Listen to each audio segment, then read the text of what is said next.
I used to do lots of things.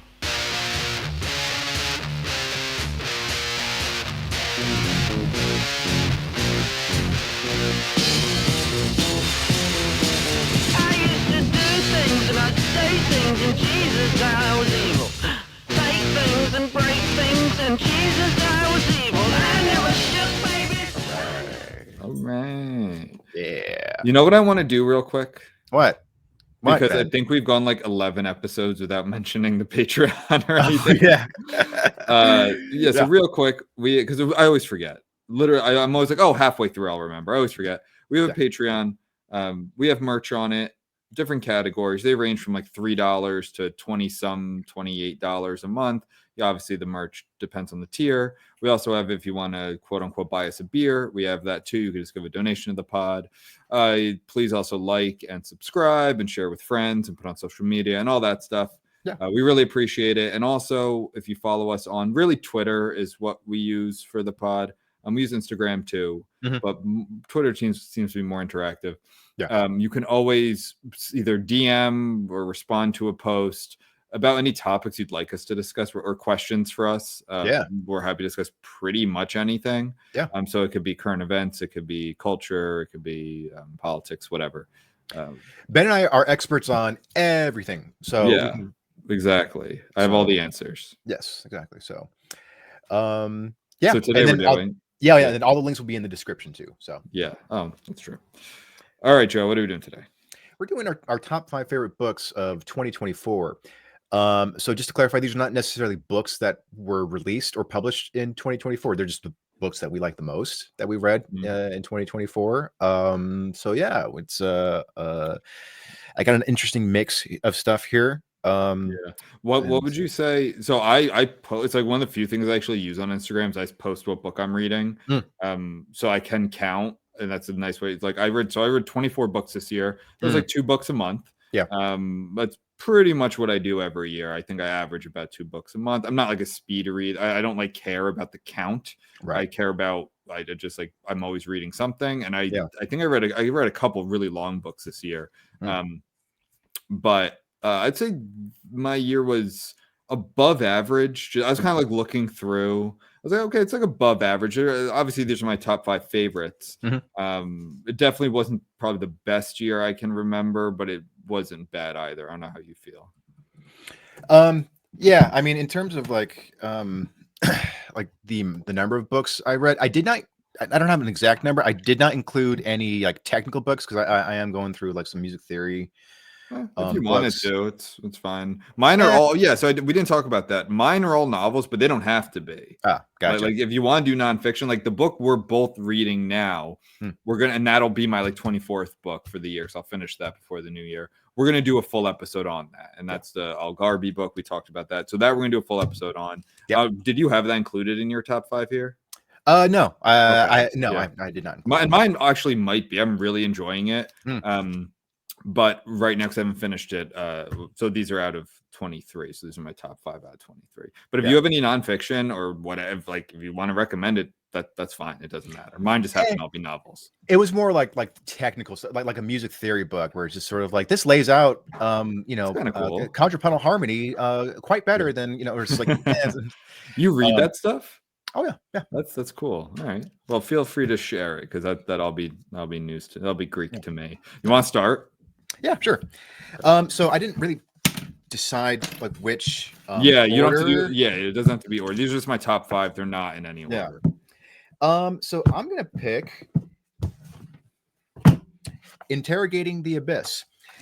This is collected works of Chris Kelso. So Chris Kelso is a journalist and a poet and author. And so this book, it's pretty slim, but it's an interesting mix of things because it's collected works. So it's mostly interviews of him with. I'm looking up everything that you share, by the way. So I'm just looking this up. Go ahead. Yeah. Chris Kelso. Yeah, Kelso with a K. So what's interesting is that most of the people that he interviews in here, I have not heard of, or I have not heard of their works. There's only one who I was kind of vaguely familiar with, but I dove into it because it's all about, or at least a big chunk of it is about artists, mostly writers working in like the more sort of subversive and transgressive type of genres. But it's interspersed with some like little, like micro stories and poems and things by Kelso.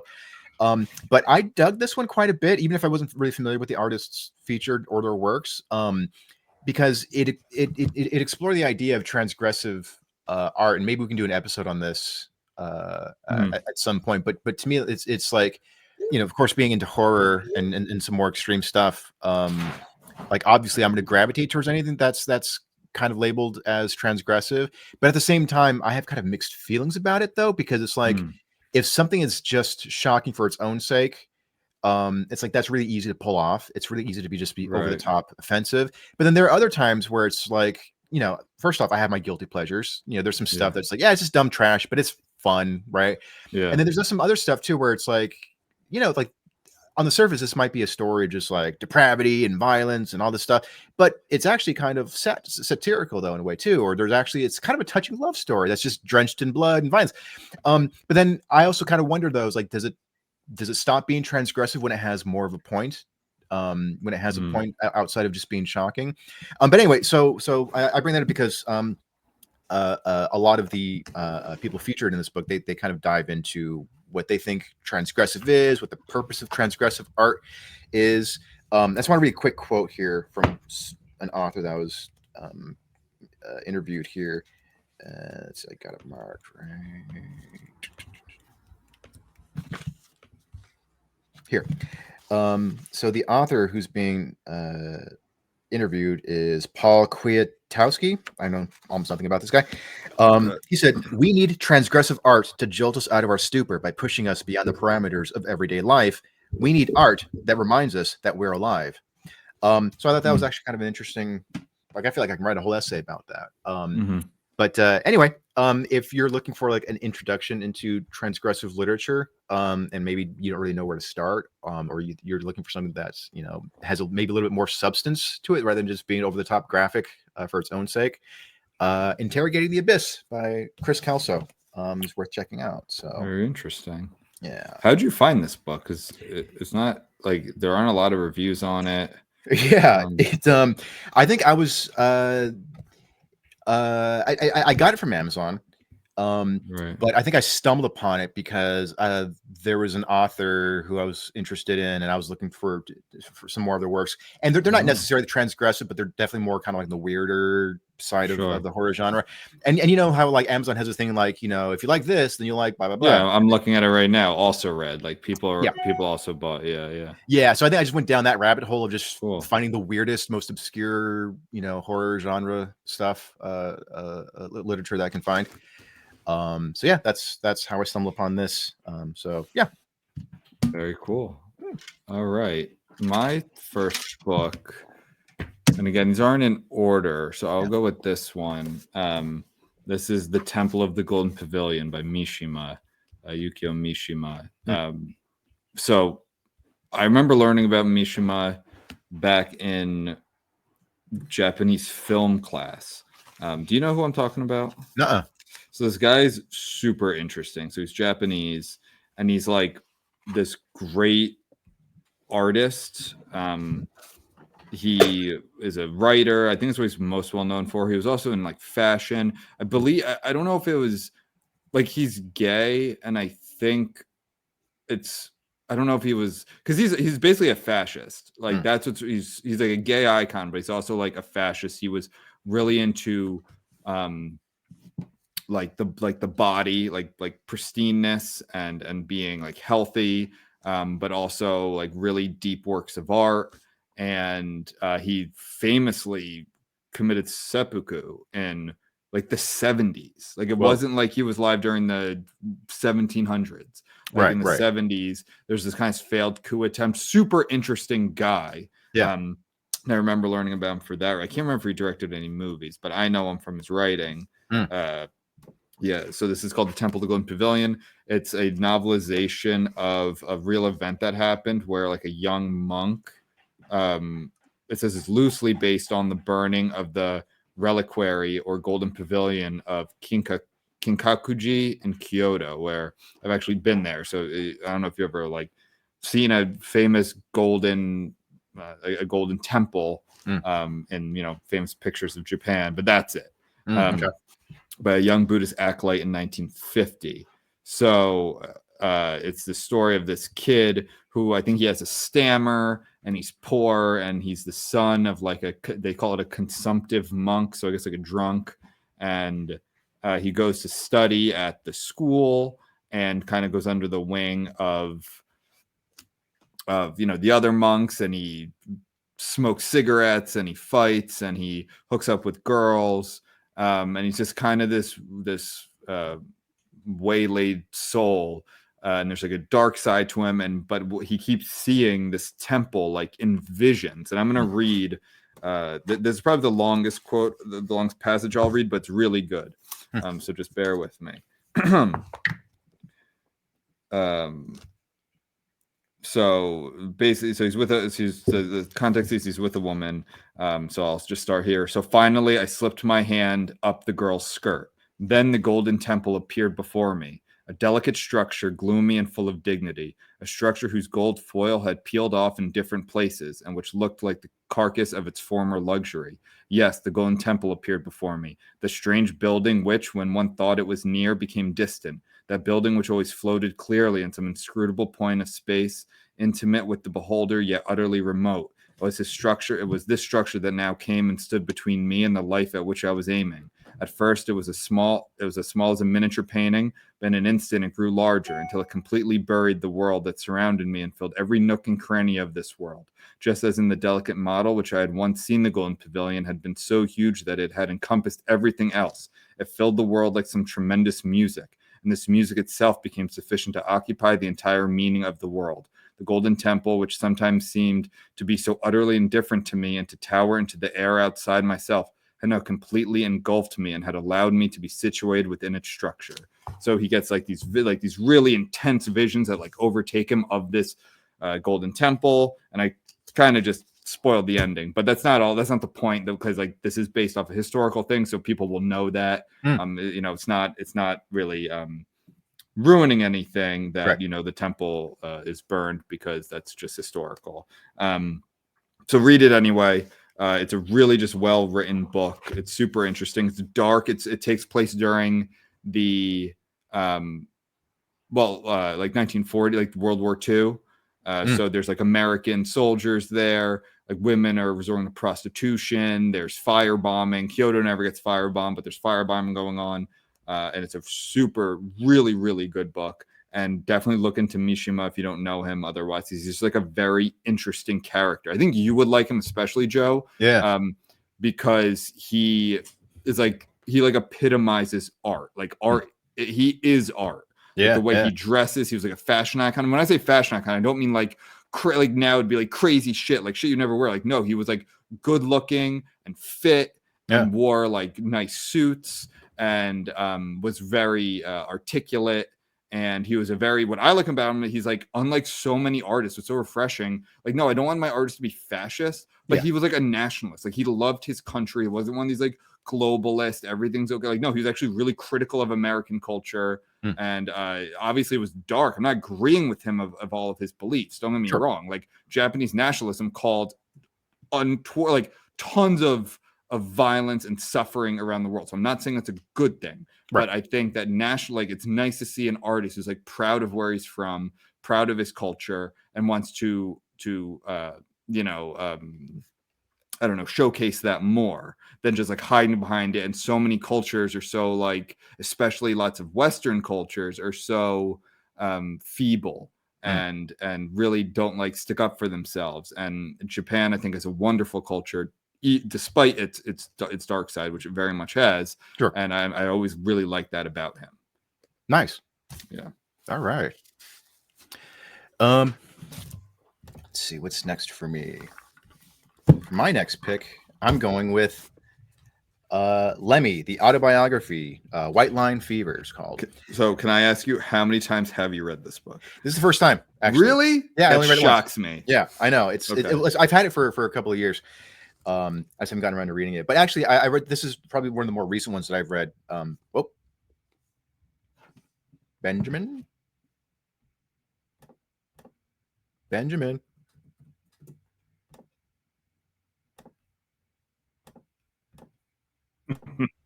My bad. Just fuck up everything.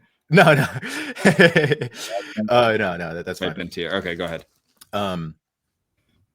Sorry, 1 second. Yeah, so let me it's one of the more recent books that I've read. I actually read it on the plane flight to and from the East Coast. Very cool. Yeah, so Lemmy is an icon of mine, and Motorhead's one of my all-time favorite bands. What's so cool, and also this is totally coincidental. The autobiography was assisted. I think she wrote a section after after Lemmy passed away. I think it was in 2016, I think. And then so the new version has like this extra chapter that kind of talks about his legacy. But anyways, so the woman who wrote that, her name is Janice Garza. Yeah. So any relation? Not that I know of. I hope so. I'm start telling people that we're related though. Yeah. So this is a fantastic book. So I feel like it's a first draft, and usually when I say that as an insult, where it's like this is an interesting idea that just needs a lot of editing, polishing. This feels like a first draft, but because it's coming from Lemmy, it's just sort of like it's just like you're just listening to him, like it's just like unfiltered. He's just rambling on and telling crazy stories, but it's really fun and entertaining. Does he talk about how many women he slept with? Oh yeah, I mean almost every chapter. I mean, because I think it's rumored that it's like 2,000. It's somewhere in the thousands. It's like a wild amount of women. Yeah. Too many. I think it's too many. Yeah, exactly. So he does touch quite a bit on that, and also just all the crazy drugs that he did and how he had like a rough upbringing. But it just seems like from like when he first came into the world, he was just born to rebel. Like he was. Sorry, I'm confused. I always get confused. Is he British? Yeah. He is British. Okay. But he just lived in LA for a while. Yeah, the end of his life. I think the last 20 years of his life he lived in LA. Okay, but yeah, Motorhead's a British band. Yeah. And just all the wild, crazy stories he's had touring with other bands, like the early days of Motorhead, and how like they weren't really famous, so they were kind of starting to become famous, but they still couldn't afford like a nice bus, or they still had to play it. Like he told a story of like performing somewhere like in Denmark, but the venue was like this weird little club up like on a hill in the middle of nowhere. So, and like it was like a piece of shit bus that was on the, like that was going to break down soon, and it was in the middle of the night. So it's like, well, but that's just what we did. We had to drive, in a country we've never been to, for a small amount. And he told stories of like in the 60s, and so he's actually a roadie for Jimi Hendrix for a bit, because Jimi Hendrix lived in England really? for most of his career, for like the last few years of his life. And he just tells some wild stories of like, London in the late 1960s, like the whole flower power, acid rock scene. Swing in London, and just like he would get acid, and then he would dip like paper into it, and then he'd rip it into pieces and then pass it out, so people just get high off, like put it in your mouth and you sniff and just get high off of it and sell it in bar clubs and in bar bathrooms and stuff. And he tells stories about how like he started getting away from psychedelics from some of the harder stuff, because it was like, it got to a point when like, it's 3 a.m. and I'm high out of my mind, and I'm in an argument with a tree and I'm losing. so it's like, all right. About Hendrix, this might have been something we just said as kids, but I remember, when you're a kid and you're like discovering all these bands from, when I'm growing up in the 2000s, and you're discovering all these bands from like the 60s and 70s. One thing that we used to say is that, and I wonder if he addresses this, that Hendrix wears the headband because he would like cut his forehead and like put drugs like in the headband and then tie it around his head, and it like go straight to his head in the bloodstream. Whoa. Is that in there? Yeah. I don't know I've never heard that. That's something that we used to say. Like a friend told it to me, and then I would repeat it, and I don't know if it's true at all, but like, that's why Hendrix wears the headband. Yeah. I'd never heard that at all. That's wild though. Well, I'm gonna keep saying it. But yeah, it's just and it's fascinating because he was kind of like, Motorhead has never been a huge band outside of the UK. Like it wasn't like it took them like 20 years before they finally got like a Grammy nomination. And then like another like 10 years after that before they actually won a Grammy. And I'm not saying the Grammy is, I don't give a shit about the Grammys, and I'm not saying that their winning is a mark of success, but it's sort of like that they were so influential and But like it just took forever for the industry to kind of recognize it. But it's one of those bands where like they were always kind of just popular enough, like, hey, like we're at, you know, number 79 in the top 100 sort of thing, like just like on the Billboard chart. So it's like they're just kind of popular enough. But and I love just how brutally honest he is about like bands and artists who he likes and who he dislikes. And even about like his current band, or, you know, at the time, like his current band members, like he'd be like, "Yeah, I love this guy, but he can be kind of a piece of shit sometimes." So yeah, it's a really fun story. It's just like he's just sort of like rock. Is that like his only book? Like that's his autobiography? Yeah, as far as I know, yeah. So it's just like every word is just drenched in cigarettes and Jack Daniels. Yeah. What's a Lemmy? A drink? It's Jack and Coke with bitters and a little bit of lime. Yeah, sounds good.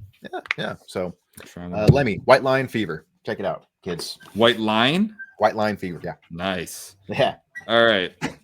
My next book is called The Wanting Seed by Anthony. I almost said Alex Burgess. Anthony Burgess. Alex from, of course, the book he's most famous for, Clockwork Orange. Yeah. This is and which is funny. Like Anthony Burgess apparently like didn't get why that's so popular. He like resented it, but that's what he's known for.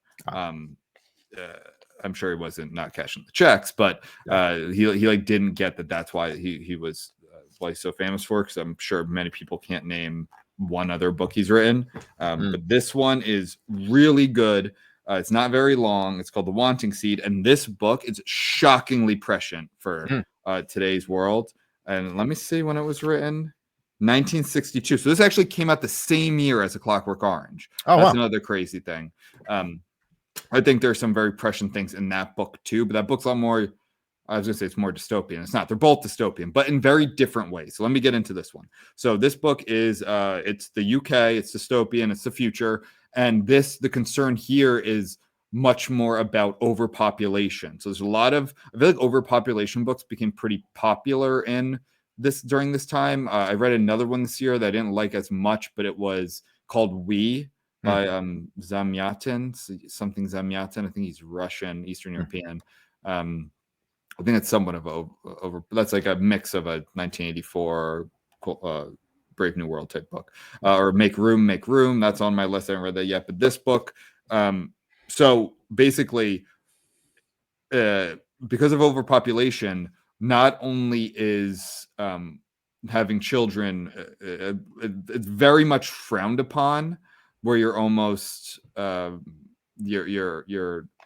it's almost illegal. I think in some instances it is illegal. I think to have more than one child, especially because that's part of this book, you're ostracized. That's the word I was looking for. You're ostracized if it's not illegal. There's obviously there's an authoritarian government, of course, to enforce this.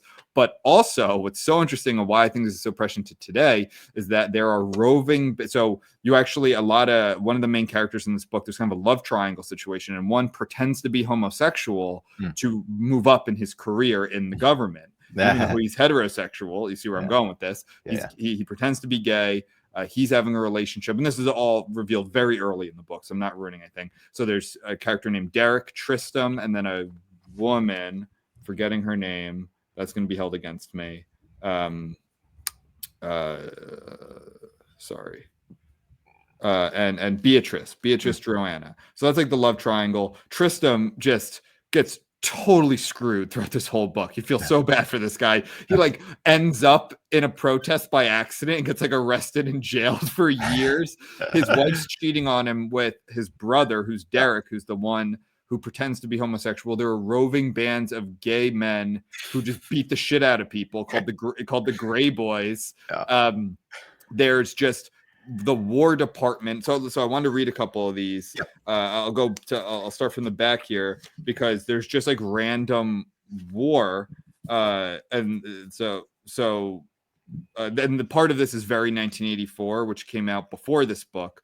But this is no longer a police state. There are no spies. There's no censorship. I'll tell the bloody truth. I'll get the government to act. The major was unperturbed. He stroked his nose in slow rhythm. Despite its name, he said, the War Department is not really a branch of government at all. It's a corporation. The term War Department is merely a link with the past. a corporation with a charter. So it's like, I mean, I think you can make arguments today that these wars are just run by corporations and weapons manufacturers, and they're really calling the shots. And it's not the government. We haven't declared. When was the last time we declared war? World War II. It's all about weapons manufacturers and imposing our influence abroad or getting entangled in wars that we don't need to do. And I thought that was very prescient too. A lot of the social, there's blights and cannibalism is very common in the UK here. And there's a part where there's this like kind of rebirth of religion in the prisons and like throughout society where it's all about fertility. So there's like this underground movement, which I think we're seeing a little bit of that more now, like a rebirth of religion, a younger generation, kind of a backlash to this secularism, globalism, like that sort of thing. And all this is coming out. This is 1962. And I think so many of these themes are applied to today. It's a kind of satirical comedy, a dark comedy. This part. Listen to this. Remember, 1962. And tell me what this reminds you of. The setting here, the context here is that it's a war, and I'll explain what that means in a sec. Very shortly, this trench will blow up, and the blowing up will be done by remote control by some bloody pig spider sitting at base. He's describing a drone. Yep. Like that's just a drone. Yeah, And this is written in the early 60s. How crazy is that? Yeah. In some ways, I think this book was a lot more prescient than, I know it's the word of the day, much more prescient than 1984 and Brave New World. That's those hints of Brave New World, where in that book, it's like so disgusting that people would even have sex. So like now we can make children and kind of make them perfect. 1984, the authoritarianism is so over the top. It feels like we're here. This feels like a lot more realistic in a way. Right. And, there are these different phases, and I'll wrap up after this. So there's the Pell phase, the interphase, and the Gus phase. And here, this note on Wikipedia says, in many respects, interphase is a finite version of George Orwell's 1984. So interphase is like the shitty part. Like that's authoritarianism, that's the violence, the blight, all of that. Pell phase is, crimes of slight punishment, is characterized that a belief that people are generally good, a government is functioning to commit itself to belief that man is perfectible. So it's kind of like progressivism in that sense. Yeah. And then Gus phase, which is two after that, is named after Augustinianism, the theology of Saint Augustine of Hippo. In short, Gus phase involves the lifting of the interphase. The leaders begin to realize how horrible they become and realize that they are being overly harsh. So I think this book is supposed to take place over more than one phase. I can't remember. I read this back in, when did I read this? I read this in July. It wasn't that long ago. But it's a really cool book. Wild with how much it connects to today. Yeah. And I think you should read it, because then you could say you read something that's by Burgess that's not not A Clockwork Orange. Yeah. Which I love. One of my favorite books and movies. But this is very good. Yeah. That just reminded me, because I've been applying for a lot of jobs these last couple of months, and there's often like the thing where it's like, what is your race, what is your ethnicity, your sexuality, your gender identity, and I've been so tempted. I haven't done it, and I'm not going to, but I've been so tempted to be like, if I say I'm trans or non-binary, because I mean, you can just say that you are. You don't have to like prove it. And like so like just put non-binary. That's not. It's not. Put Latinx non-binary. You'll be hired. Exactly. Yeah. Fighting colonialism. Indigenous. Please put indigenous. Indigenex. I want to read one more. Quote here. Yeah. This is just like a fun one. This sounds like something from like Alice in Wonderland. Shoney's sane enough and sensible enough. He may be sane, but sanity is a handicap and a liability if you're living in a mad world. Oh, that's a fun one. Yeah. All right. And it's a pretty good description of this current era. Okay, cool. My turn. For this next pick, I'm going with Mindsploitation, asinine assignments for the online homework cheating industry. So this is a book. It's not even really written. Mindsploitation? Mindsploitation, yeah, all one word. So it's written by Vernon Chapman, who is a comedy writer. I think he's written like for Conan O'Brien, and like he's written on a lot of comedy shows and stuff. So what he did was So I don't even know if they're still around or if they've just kind of evolved into other things, but like those websites where it's like, if you have an essay due tomorrow morning, you pay someone else across the world to write it for you. So he just came up with the most ridiculous essay prompts, and he knew that they were going to be written by someone. About this, but yeah. And he knew that they were going to be written by someone from the Philippines. Someone whose language, first language is not English. So the assignment itself is ridiculous, and then he spells it and he writes it out, and then when he gets the assignment back, it's even more ridiculous. And so this book is just filled. So I just want to read one or two of these. They're all really fucking hilarious.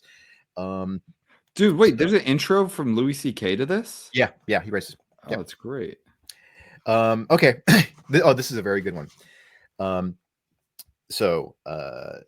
This is assignment number 23, the stink of choice or standing and ranking. It's just the most beautiful like nonsense ever.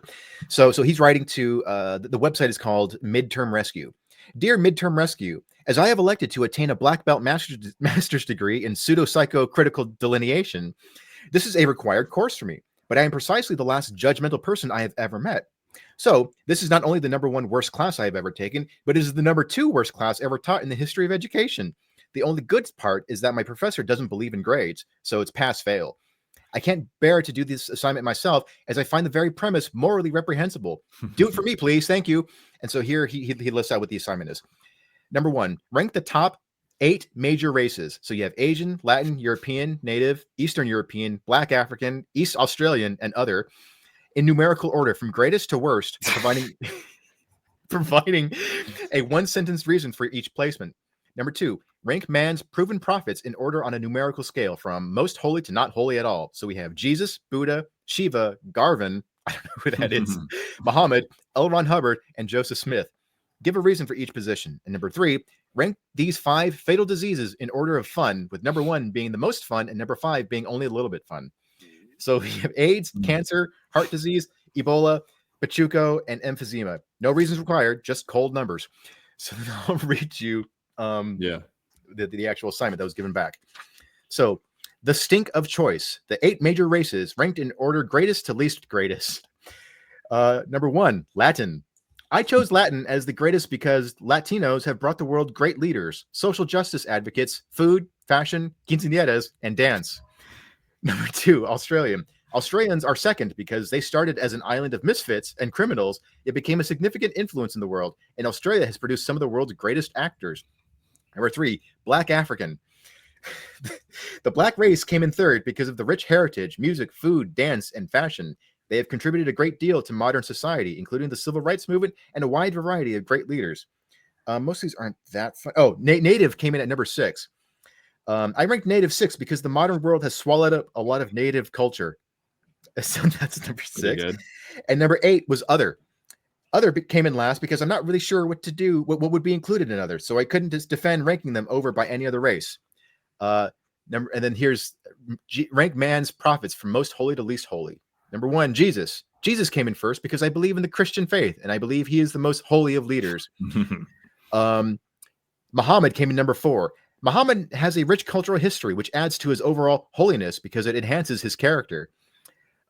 Joseph Smith came in number 5. I seriously questioned the validity of Joseph Smith's visions. Garvin came in at number 6. I don't know who this is, yet I am willing to believe he has greater insight into life than L. Ron Hubbard. And then number 7 was L. Ron Hubbard. L. Ron Hubbard is last because he is a novelist, and I do not believe he has any additional insight to the human experience or the divine than the average man walking down the street. And then sometimes he'll even, like, the author will even say, resubmit and be like, hey, you guys did a great job with this, but can you make these changes? And then they'll do it. And so he put them all in here. So if you're looking for some beautiful, wonderful nonsense, this is a very good book for that. Very cool. One more. I'm not going to read the full thing. I just want to read just a few scraps of it. So assignment number 3, literature density. So dear Essay Excellence, I am taking a class called Communicative Concision as it relates to the literature of brevity that is concerning the power of succinct density in prose and whatnot, and applied appreciation of idiomatic compactness in the field of the written word, terseness in authorship, getting quickly to the epistolary point, tightness in compositional minimalism, as opposed to verbose long-windedness, or soul of wit, which is short in the tooth. So that's the name of the class that he just made up. It's hard. And so what I'm going to need you all to do is to go ahead and do what I need you guys to go ahead and do this one particular assignment that is too hard for me to do, which is why I need you to go on and go ahead and do it for me instead of me doing it. So he's confusing these poor non-English people. Yeah. The assignment is that we have to read everything that has ever been written about love, and then we are supposed to have a meaningful series of passionate affairs, and then write a paper that sums up all that mankind knows about the topic of love in one word. Our teacher is basing 98.7% of her grade on this assignment, and I am completely blocked. I sit in front of my typewriter, but the word just doesn't flow out of me. On the contrary, whiskey flows into me. Every letter on my keypad laughs at me. I glare back at the snickering keyboard, and I'm like, what? Do I have a joke written on my forehead? The answer is no. It's just a funny birthmark.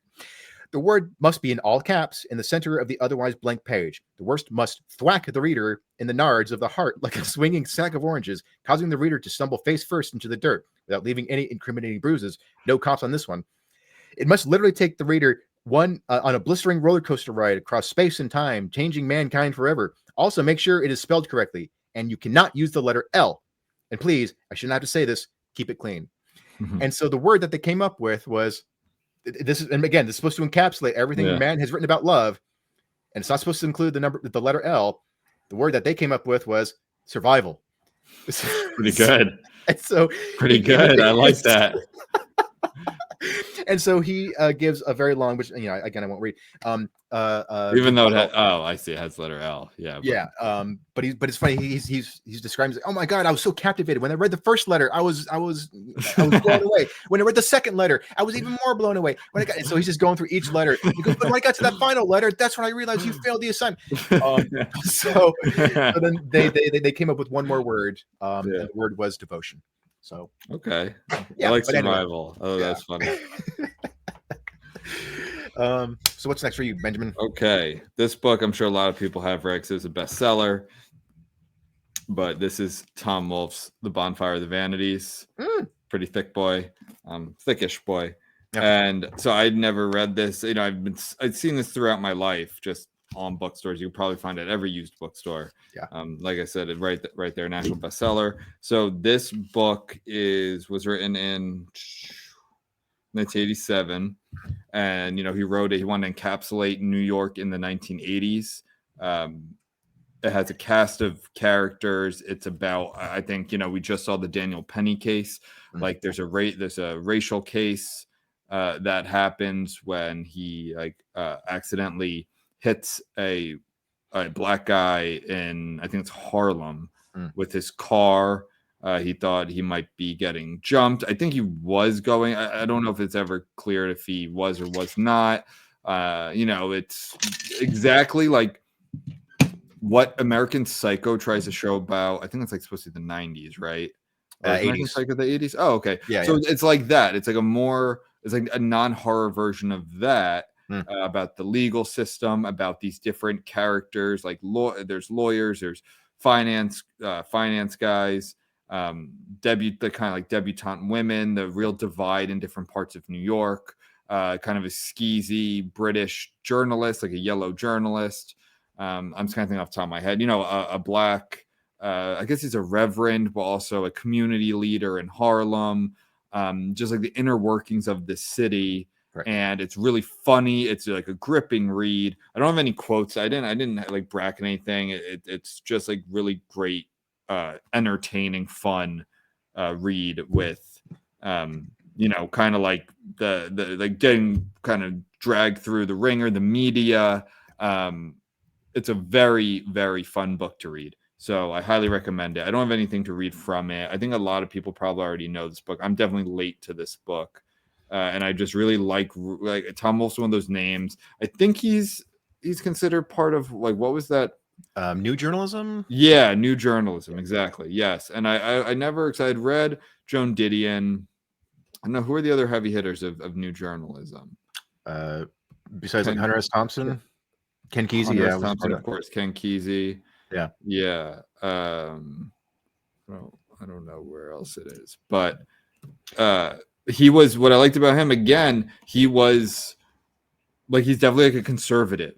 like in terms of writing and politics. I put one of his other books on my list. It's more about college. I think it's called I'm Charlotte something. But he seemed like a very like the more I read about him, I'm like, oh, I've just kind of been ignoring this guy. I have no idea why. I do sometimes have I have that bone in me where I will recede from like popular things like bestsellers. Like I won't really read them. I don't know why. I just have that in me. I always have. And sometimes it's really silly because things are popular for a reason sometimes. Sure. And this is probably one of them. I vaguely understood that was about New York because you kind of see it, and there are different covers, of course, but like you see it in the back.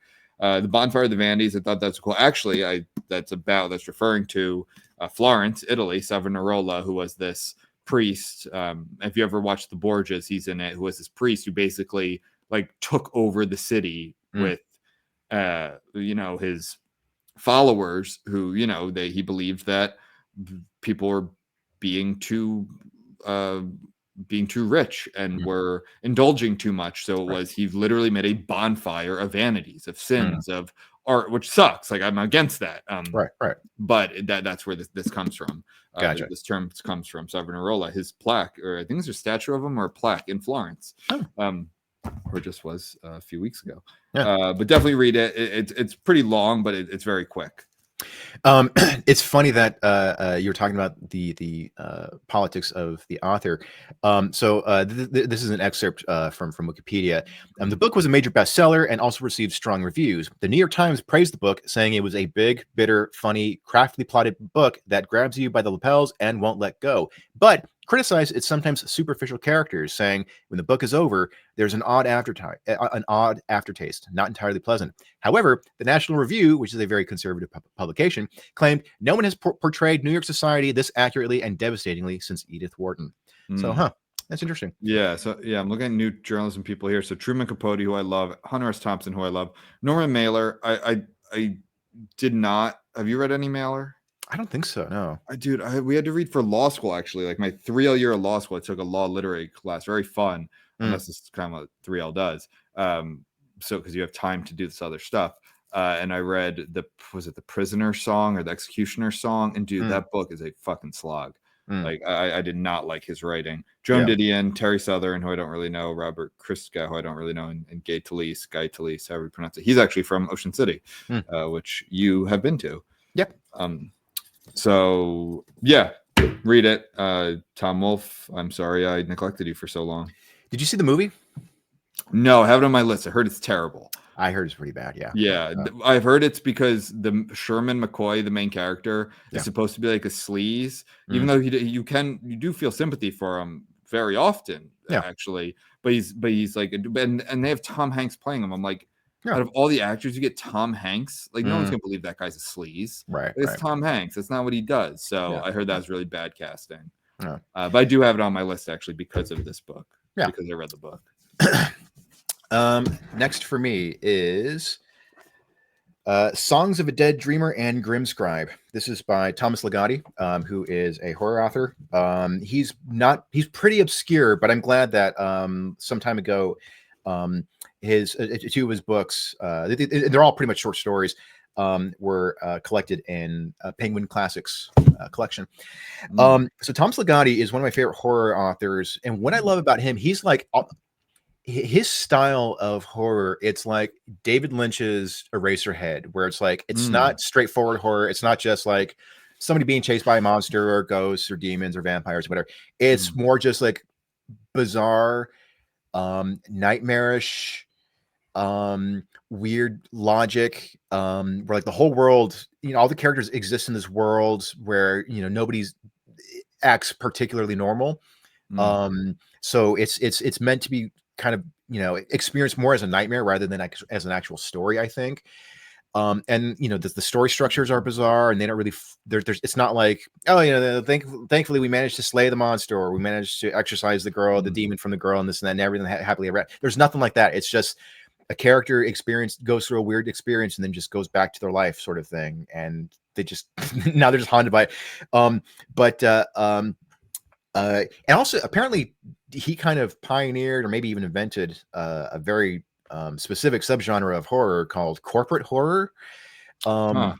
So a lot of his stories often kind of dive into like the weirdness of everyday life, and so a good number of his stories involve a character who has like an everyday job, sometimes like an office job, but Yeah. he just takes it to like these nightmarish extremes.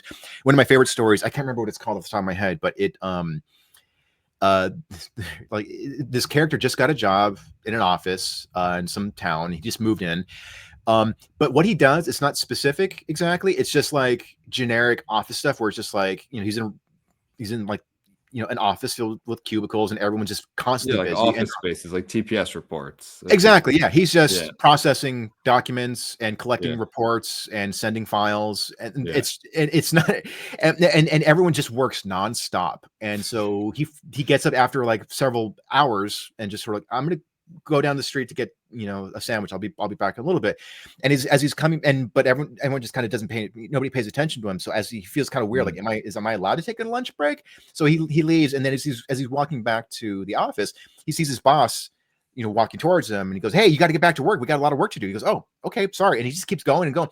And so he's there for hours and hours and hours, and nobody stops. So he's just like, "Okay, can I clock out? It's midnight. Can I leave?"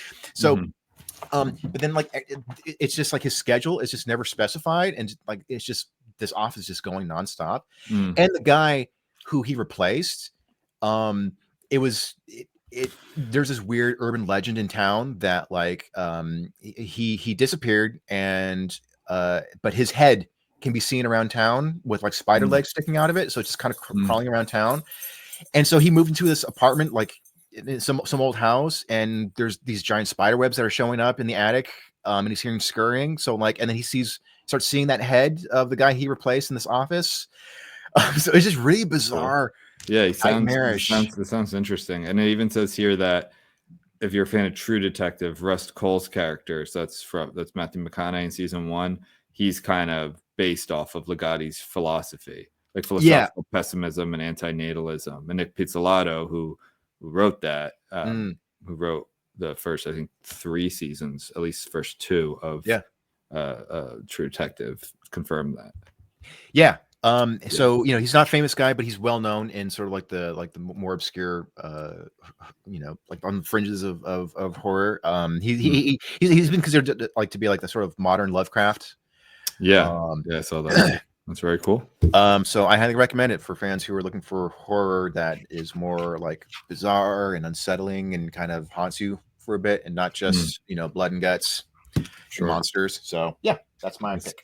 That sounds cool, man. Yeah. All right, this is another pretty famous book. I don't think it was. This wasn't like Bonfire of the Vanities. The next one more is that kind of popular, but this is a very well-known book, and that is Milan Kundera's The Unbearable Lightness of Being. I read this year, obviously, but when I read this,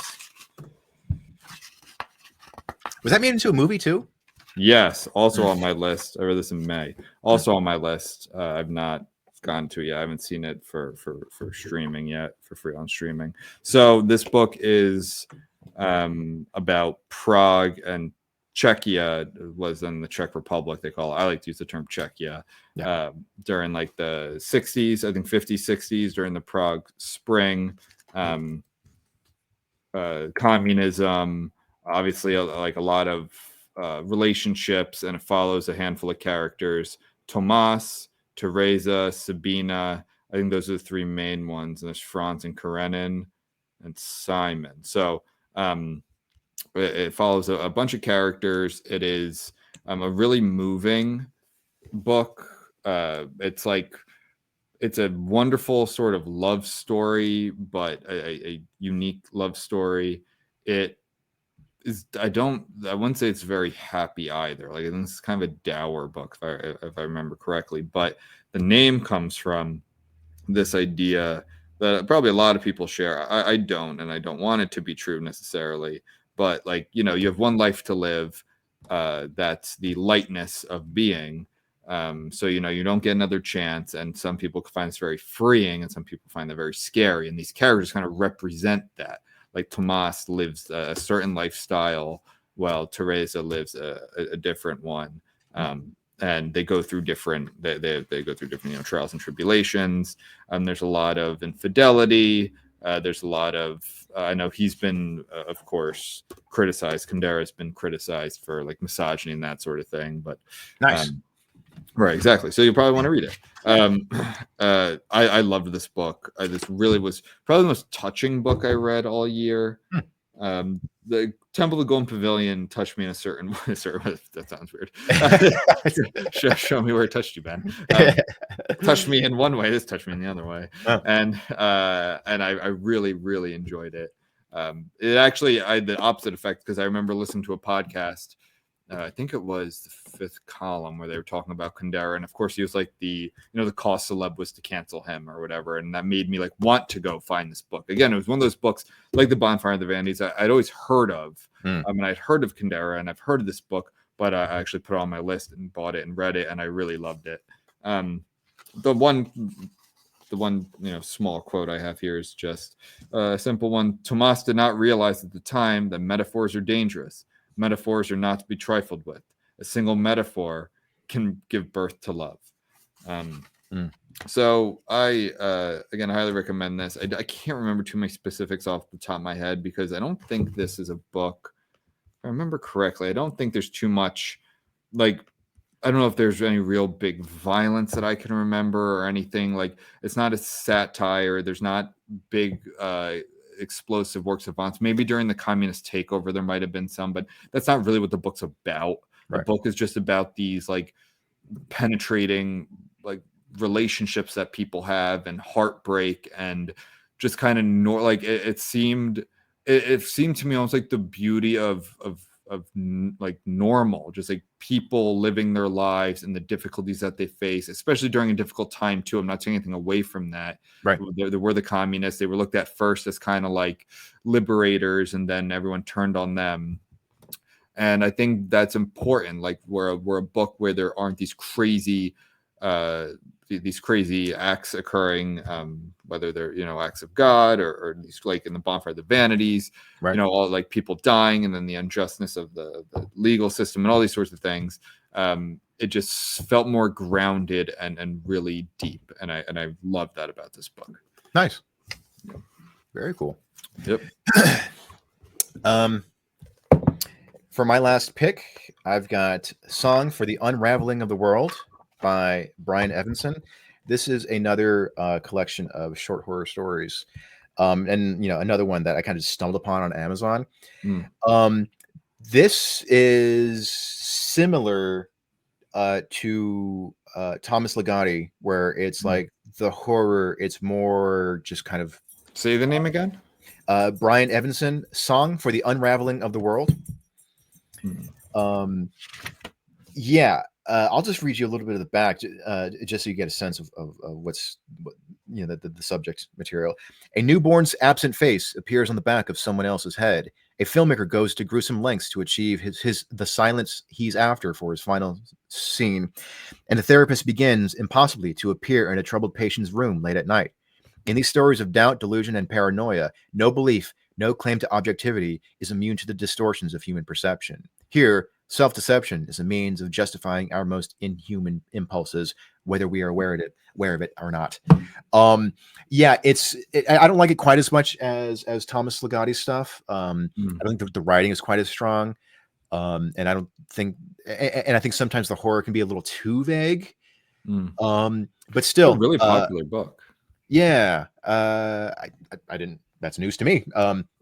It's popular, like it's well liked, or like it's got reviews. Yeah, Washington Post, New York Times, NPR, best of 2019. Oh, yeah, cool. This is, yeah. Well, now I feel gross for reading something that was a hit. No, I mean it's definitely worth checking out. I think it's there are some really good stories, but there are some other stories where it just feels like this is where I'll say first draft, like in a more critical fashion, where it's like this needed to be developed a little bit more. It just feels like more like an impression of something rather than like an actually fleshed out idea. But again, if you're looking for horror that's more weird and outside the box, and also like a little philosophical too, I think it's worth checking out. Tight. Yeah, no, I had to remind people. I didn't want to sound too sophisticated, so I wanted to maintain my common touch. Exactly. The common man. Yeah. All right, So what's that's your last cool, book? man. All right, my last book is another. This was a bestseller. One of those books that you'll see at every single used bookstore. And I don't know why I didn't read it sooner, because I guess I didn't really know exactly what it was about. This is Ken Follett's The Pillars of the Earth. I'm sure like a lot of people are just like seeing it or recognize it. I don't know why I didn't read this sooner, because this book is about cathedral building, literally. And I've talked about that term before. Yeah, and I read this just back in August. Also, a very long book, but really good read. It takes place in the Middle Ages. I'm going through a big Middle Ages thing right now. I'm I told you I'm working on a card game with my friend who met at my wedding. Yeah, that's based in the Middle Ages, and listen to podcasts and YouTube videos and all that. And this book was great. So it's like England in the Middle Ages. It's really cool. Like everything from just like how the markets work, like literal markets, like wool and grain and build like the stonemasons and the carpenters, all the way up to like the knights and how like brutal some of these guys could be, like feudalism basically, and the king. And it takes place during a time, I forget exactly what it's called. It's not the Troubles, but it's something like the Troubles. Obviously was Belfast, Northern Ireland. But to make it quick, like an heir to the throne dies on a boat, like a boat sinks and everyone dies on it, and that really is a bad news for England, because it's like this succession issue, and then there are different factions, and no one likes civil war, just fucks everything up. And in the very beginning, there's this guy who is speaking in French, because it's like the Norman times. I forget when the book starts. It's like the 12th century, I believe, and it's 1135 is where part one starts. So this guy is executed, and there's a little like witchcraft shit going on. You're like, what's all that about? And there's all these different characters that kind of come in and out of the story. It goes on for 1136, and it ends in I don't know, I think maybe it's like 50 years later or so, maybe not that long. All the way to 1174. So it's about 40 years, and just the different generations. It's about an abbey, or isn't an abbey, or a monastery might be the better term. But anyway, it's very fun. It's thrilling. There's there's there's like injustice. There's violence. There's sex. There's succession. It's all really, really cool. And again, it's one of those books where I'm like, man, why didn't I read this sooner? Like, this is right. This is like Middle Ages cathedral building, religion and history and knights. And if you're into any of that stuff, and for some reason you're like me and haven't read that, or waited a while to read this, or haven't read it, definitely do it. Yeah. Like it is really, really good. Great ending. Actually, like I won't even say it, but the very, very ending is really, really good. And it almost throws like kind of like a twist into the entire book that doesn't like ruin the book at all. If anything, I think it strengthens the book, but it almost makes you go like, oh shit, like, okay. And I think that's really cool. And again, you have to read the whole thing to get to that. Don't just go read the end. It won't make any sense. But I love this book. And what's interesting is this guy, Ken Follett, he's like a pretty open, and even was like open atheist, like liberal, but he's just like wrote this amazing book about religion and about castles and cathedrals, I should say. And highly, highly recommend it. Nice. One of the most enjoyable reads, like just as from like a purely entertainment standpoint, this and Bonfire of the Vanities are the most like two most enjoyable reads I had. Just like where reading is like, it's like, you know what? I don't even feel like watching TV, or I don't feel like listening to, like, that's just the enjoyment part of it. Not like heavy literature, but just enjoying reading a book. Right. Highly recommend. Okay. All right. Yeah. So England, huh? Yeah, it's in England. Very cool. That reminds you have me one more, quick. right? Or no, is that it? That I've done all my 5. Oh, you did your 5? Oh, okay. Yeah. Right. So you're familiar with that British comedian Jimmy Carr? Jimmy Carr. You probably Probably, but why? What about him? So he's known for being like Oh yeah, I know this guy. yeah, Yeah, he's great, and he deals with hecklers so well. Like he's so like he can be so foul mouthed and so profane, but do it with such like like that sort of proper British demeanor. But and so there are so many great videos online of him dealing with hecklers. I mean, I wouldn't be surprised if he invites people to like heckle him, like almost like a challenge of like, see if you can throw me off my game, sort of thing. But there was a Canadian heckler at one of his shows, and it's funny because like they're actually like the stereotype that Canadians are really nice. Yeah. So Jimmy Carr's up on stage, and then the heckler goes, "Hey, have you ever been to Montreal?" And then Jimmy Carr goes, "Yes." And he goes, "Do they understand your accent over there?" And then he goes, "Yes." And then the Canadian heckler goes, "Huh." Like that was like that's the most polite heckle ever. And Jimmy Carr was like that's it? Like that's okay. That's good. Huh. Huh. That reminds me of that thing. I don't know. This has nothing to do with it, but it reminds me of that video of that guy who's singing the Star Spangled Banner. I think it's at a hockey game, maybe a basketball hockey game, and then he messes up and he like freezes. He just goes, "Uh oh."